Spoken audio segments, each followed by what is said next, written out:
Utilizzavano prescrizioni su carta intestata ad un altro medico senza autorità né competenza. Una coppia di coniugi di Mogliano Veneto è stata denunciata dai carabinieri di Noale coordinati dalla procura di Treviso dopo le dovute indagini per concorso in esercizio abusivo della professione medica continuato e falsità materiale.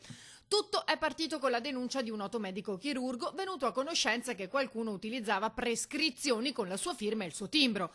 Una giovane donna di Dolo infatti si era presentata in uno dei suoi studi del Milanese chiedendo spiegazioni sulla circostanza. La ricetta infatti riportava la sua firma e l'intestazione, ma era stata prescritta da altri medici, nella fattispecie due coniugi che operavano in uno studio medico moglianese.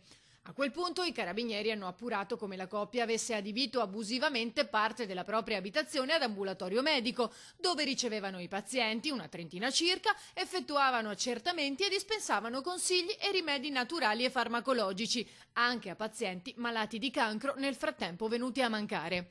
L'uomo non era nuovo a questo tipo di truffa. A suo carico infatti ci sarebbero 2 pendenze penali per esercizio arbitrario della professione presso la procura di Pordenone.